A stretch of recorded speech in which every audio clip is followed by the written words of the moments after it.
പട്ടാമ്പിയിൽ മുഹമ്മദ് മുഹസിൻ പാർട്ടിയുമായി സഹകരിക്കാത്തത് ചർച്ച ചെയ്യുമെന്ന് CPI. പാലക്കാട് ജില്ലാ സെക്രട്ടറി KP സുരേഷ് രാജ് പറഞ്ഞു. CPI പട്ടാമ്പി മണ്ഡലം കമ്മിറ്റി യോഗശേഷമായിരുന്നു പ്രതികരണം.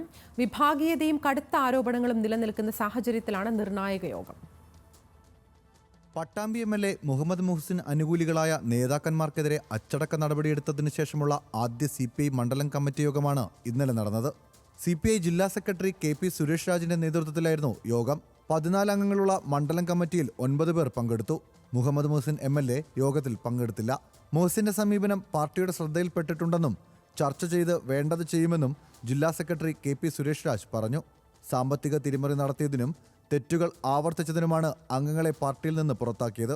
തെറ്റുകാരെ പാർട്ടി സംരക്ഷിക്കില്ലെന്നും കർശന നടപടിയെടുക്കുമെന്നും സുരേഷ് രാജ് കൂട്ടിച്ചേർത്തു. ഞങ്ങളുടെ ശ്രദ്ധയിൽപ്പെട്ടിട്ടുണ്ട്, ഞങ്ങൾ പരിശോധിക്കാം. പാർട്ടി ഒരു വിഷയം പെട്ടാൽ ഞങ്ങൾ ചർച്ച ചെയ്ത് പരിശോധിക്കും. അതൊക്കെ പറയാൻ പറ്റും. ഒരുപാട് തീരുമാനം ഞങ്ങളുണ്ട്. കടുത്ത വിഭാഗീയത തുടരുന്നതിനിടയിലാണ് ജില്ലാ സെക്രട്ടറിയുടെ സാന്നിധ്യത്തിലുള്ള യോഗം. പട്ടാമ്പിയിലെ CPIയിൽ മുഹമ്മദ് മുഹസിൻ അനുകൂലികൾ തുടരെ നടപടി നേരിട്ടിരുന്നു. തുടർന്ന് നേതൃത്വത്തിനെതിരെ സാമ്പത്തിക അഴിമതി ഉൾപ്പെടെയുള്ള കടുത്ത ആരോപണങ്ങളുമായി നടപടി നേരിട്ടവർ രംഗത്തെത്തുകയും ചെയ്തു. ന്യൂസ് മലയാളം, പാലക്കാട്.